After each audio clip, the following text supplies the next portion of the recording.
Now let's talk about Sweden. The Nordic country has witnessed its deadliest gun attack in history. It happened in the city of Orebro, which is west of the capital Stockholm. A gunman entered an adult education center and opened fire. At least 11 people have died, including the shooter, and several others are injured. So who was the perpetrator? What was the motive behind the attack? And how are people reacting to this tragedy that has sent shockwaves through Sweden? Here is a report. Sweden is in shock. Authorities are still searching for answers after a deadly shooting attack unfolded on Tuesday. At least 11 people were killed and at least 6 were wounded in what the government has called the worst mass shooting in the country's history. It is difficult to take in the magnitude of what has happened today, the darkness that is now falling over Sweden tonight. Today we have seen a brutal, deadly violence against completely innocent people. This is the worst mass shooting in Swedish history. It happened at an adult education center in the city of Orebro, home to about 100,000 people, 200 kilometers west of the capital, Stockholm. Gunfire erupted around noon local time. The school offers classes to about 2,000 adults, many of whom are immigrants seeking qualifications to help them find jobs in the Nordic country. Some students were in class, while others were having lunch when the gunman began firing. Students cowered under their desks. Authorities soon responded. Police cars arrived. Armed officers swarmed the campus. Nearby schools were put on lockdown. When the officers reached, the suspected gunman was already dead, after having claimed 10 other victims. When the police arrived, there was gunfire. The perception was also that they got fired upon initially. When the search was then carried out inside the premises, the perpetrator was found dead.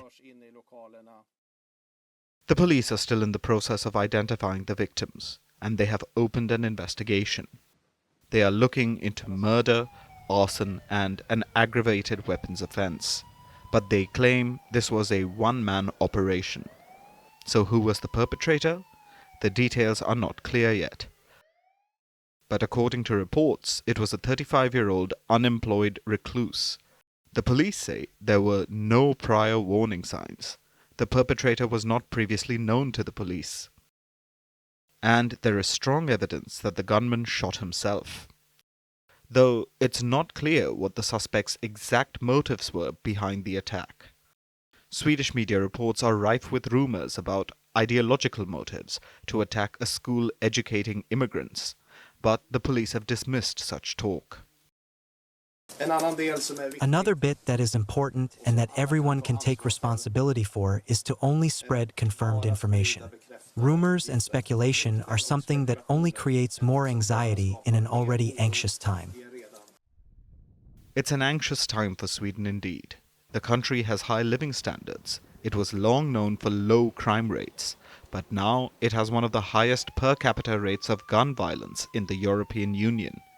Even so, mass gun attacks or school attacks are rare in the country. And today, as people woke up to sheer shock and pain, the country is grieving victims of its deadliest gun attack. Candles and flowers have been placed near the school where the incident took place. Flags are flying at half-mast in Orebro, as well as the Parliament and the Royal Palace in Stockholm. The Prime Minister met with the Justice Minister and the police authority. The Swedish King and Queen have visited the school and attended a memorial service. The attack has sent shockwaves through Sweden, and the country is coming together in mourning, hoping that this tragedy doesn't repeat itself. We're calling the show Vantage. We hope you like what we put together for you. Touted as the minimum defense from that video.